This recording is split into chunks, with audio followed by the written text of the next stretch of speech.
Guillaume. Eh oui, Vincent, il paraît que c'est pas bien du tout de suivre les jeunes filles.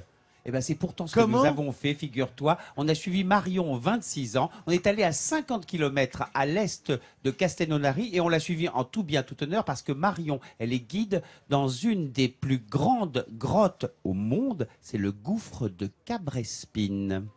Je vous propose de descendre. Qui n'a jamais rêvé de faire un voyage au centre de la Terre? Au gouffre de Cabrespine, c'est possible.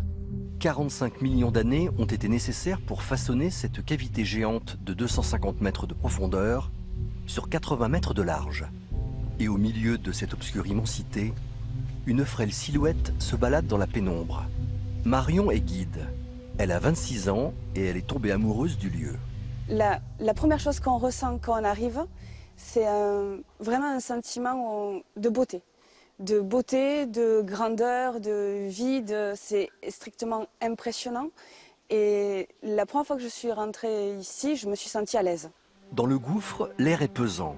En effet, le taux d'humidité avoisine les 98%. D'ailleurs, c'est à l'eau que l'on doit cette salle immense qui pourrait contenir l'Arc de Triomphe ou encore Notre-Dame de Paris. Là où nous sommes actuellement, la rivière coulait il y a 45 millions d'années. Cette rivière, actuellement, elle est 200 mètres plus bas que nos pieds.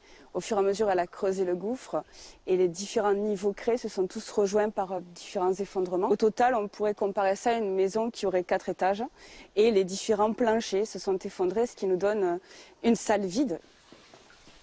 Si la salle est vide, elle regorge de quelques joyaux réputés dans le monde entier comme la célèbre salle rouge. On a l'impression d'être un petit peu sur Mars et là, il y a de l'oxyde de fer partout, ce qui donne cette couleur rouge.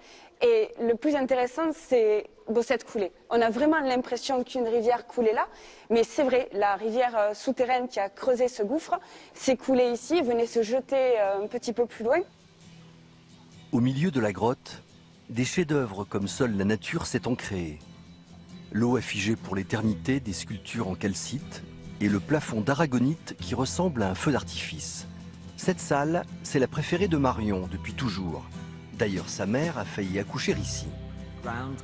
Le jour où je suis née, en fait, quelques heures avant, elle était ici dans le gouffre et a eu les premières contractions en sortant de la visite du gouffre. Donc peut-être que j'ai juste voulu sortir un petit peu plus vite pour déjà atterrir ici. On va aller voir si tout est en place pour préparer la sortie de demain.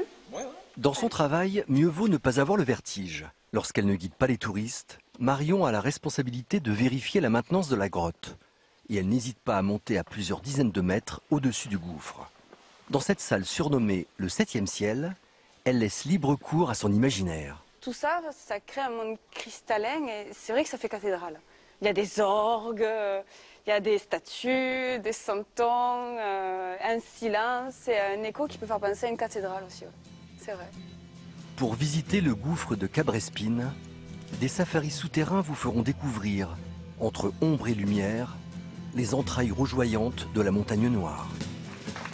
Les entrailles rougeoyantes de la montagne noire. J'adore. Écoute, de toute façon, c'est magique. Et figure-toi qu'après avoir suivi Marion, eh bien, c'est Marion qui nous a rejoint. Marion Bourjat, qui est Bienvenue, venue Marion. aujourd'hui. Bonjour. Voilà. Marion, dans le sujet, on a vu cette passerelle incroyable, transparente. C'est une nouveauté dans le gouffre? Oui, c'est une première mondiale qui date de 2015. C'est une avancée de 20 mètres. On surplombe donc les 200 mètres de vide du gouffre. Donc on doit avoir un petit peu la pétoche quand on monte là-dessus. Ah, certains arrivent à combattre le vertige quand Ouais. même. Mais Quand c'est on voit impressionnant. Marion, je comprends pourquoi Guillaume est devenu un peu spéléo amateur. Hein. Je voudrais juste un petit conseil quand on va visiter là cet endroit extraordinaire. On doit s'habiller comment? Il fait froid à l'intérieur? Il fait 14 degrés toute l'année. Oui. Donc si vous venez en hiver pour enlever une couche, vous serez à l'aise. Par contre, en été, c'est bien de prévoir une petite laine, histoire d'être un peu plus au chaud. Il y a un léger Bon, choc on thermique. est très content en tout cas, Marion, de vous remettre au nom de toute l'équipe ce Sourire de France 2017. Absolument. Je vous rappelle 100 000 visiteurs et Michel demandait hors antenne à Marion où c'était exactement entre Mazamet et Carcassonne parce que vous allez venir visiter, Michel. Ah ben oui, bien sûr. Voilà. J'espère. Avec grand plaisir. Je sais pas encore si j'emporterai une grosse laine ou si je la retirerai, mais... Ah bah voilà, au moins c'est dit.